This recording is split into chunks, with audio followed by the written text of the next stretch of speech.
தான் சொல்லக்கூடிய கருத்துக்களை ஒரு முறை சொல்லி பார்ப்போம், இல்லை ஒரு 2 முறை சொல்லி பார்ப்போம். அந்த இடத்துல ஒரு முரண்பாடு வருது, தன் கணவனோ தன் மனைவியோ அதை ஏற்றுக்காத பட்சத்தில் அங்கே எப்படி உறவை ஜெயிக்கணுங்கிறது தான் முக்கியம்.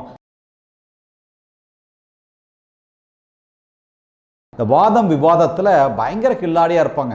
எப்படியாவது தான் சொல்கிற கருத்தை நிலைநாட்டி காட்டணும், தான் சொல்கிறதான் சரின்னு ப்ரூவ் பண்ணுறதுக்காக குட்டிக்கரணம் அடித்து அப்படியே ஜெயிச்சு காட்டணுங்கிற ஒரு வெறியில் பயங்கரமாக வார்த்தைகளை விடுவாங்க, பயங்கரமாக ஆர்கியூமெண்ட் பண்ணுவாங்க. ஆனால் அங்கே அவங்க ஒரு விஷயத்தை மறந்துடுறாங்க. ஆங்கிலத்தில் ஒன்று சொல்லுவாங்க, the people who wins more argument will have lesser friends சொல்லுவாங்க. அதாவது யார் ஒருவர் நிறையா வாதத்தில் ஜெயிக்கிறாரோ அவங்களுக்கு குறைவான நண்பர்களே தான் இருப்பாங்க அப்படிங்கிறது தான் உண்மை. இது நண்பர்களுக்குள்ள மட்டும் இல்லை, உறவினர்களுக்கு மட்டும் இல்லை, இது கணவன் மனைவிக்கும் பொருந்துங்க. சில வீட்டில் பார்த்தீங்கன்னா கணவன் மனைவிக்குள்ள ஒரு போட்டா போட்டியே நடக்கும். தான் சொல்கிறதான் கரெக்டு, தான் சொல்ல வந்த கருத்து தான் சரின்ட்டு கணவன் ஒத்த காலில் நிற்பார். அந்த பக்கம் பார்த்தீங்கன்னா மனைவி தான் பிடிச்ச முயலுக்கு 3 கால்ன்ட்டு அவங்க ஒரு பக்கம் அப்படி நின்றுருப்பாங்க. இவங்களுக்குள்ள பெரிய வாக்குவாதமே நடந்துட்டு இருக்கும். ஒரு கோர்ட்டில் ஒரு ஆர்கியூமெண்ட் நடந்தால் எப்படி இருக்கும், அந்த மாதிரி ஒரு ஹீட்டட் எக்ஸ்சேஞ்ச் போயிட்டே இருக்கும்.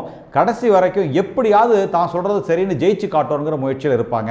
ஸோ ஒரு கணவன் தன் மனைவியை தன் வாதத்தால் தோக்கடிச்சிட்டு தான் ஜெயிக்கிறத அங்கே நினைக்கும் பொழுது உண்மையாலுமே அவருக்கு வெற்றி கிடைக்கிறது இல்லை. வெற்றி வாதத்தில் கிடைத்தாலுமே கூட உறவில் அவர் தோற்று போகிறாருங்கிறது தான் உண்மை. ஆனால் அதே நேரத்தில் அந்த வாதத்தில் தோல்வி அடைக்கிறதன் மூலம் தன் மனைவியிட்ட தோற்று போகிறத அவர் நினைக்கணுங்கிற அவசியம் இல்லை. தோல்வியில் தான் வெற்றி இருக்குங்கிறது உண்மையான விஷயம். ஸோ கணவன் மனைவி உறவுக்குள்ளே தோற்று ஜெயிக்கிறதாங்க புத்திசாலித்தனம். தன்னுடைய மனைவியை ஜெயிக்க வைக்கிறதன் மூலம் ஒரு கணவர் அங்கே ஜெயிக்கிறாருங்கிறது தான் உண்மை. அதே மாதிரி தன் கணவனை ஜெயிக்க வைக்கிறதன் மூலம் ஒரு மனைவி அங்கே ஜெயிக்கிறாங்கிறது தான் உண்மை.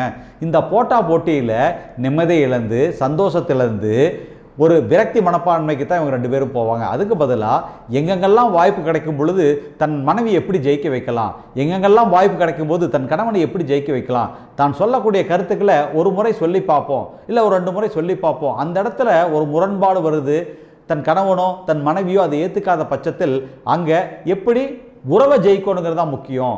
அந்த கணவன் மனைவி பந்தத்தை ஜெயிக்கிறது தான் முக்கியம். ஆக எதிர்காலத்தில் வாக்குவாதம் வரும் பொழுது போட்டி இருக்கணும். எதுலைனா விட்டு கொடுக்கறதுல போட்டி இருக்கணும். போட்டி இருக்கணும் எதுலைனா தன்னுடைய கணவனை ஜெயிக்க வைக்கிறது இருக்கணும், அல்லது தன் மனைவியை ஜெயிக்க வைக்கிறது இருக்கணும். இப்படிப்பட்ட ஒரு விஷயத்தை எந்த கணவன் மனைவி கடைபிடிக்கிறாங்களோ அந்த குடும்பத்தில் அன்பு பெருக்கெடுத்து ஓடும், மகிழ்ச்சி பெருவெல்லமாக பெருக்கெடுத்து ஓடும், அங்கே இனிமை தாண்டவமாடும், ஒரு அற்புதமான ஒரு தாம்பத்தியம் அங்கே சிறப்பாக இருக்கும்.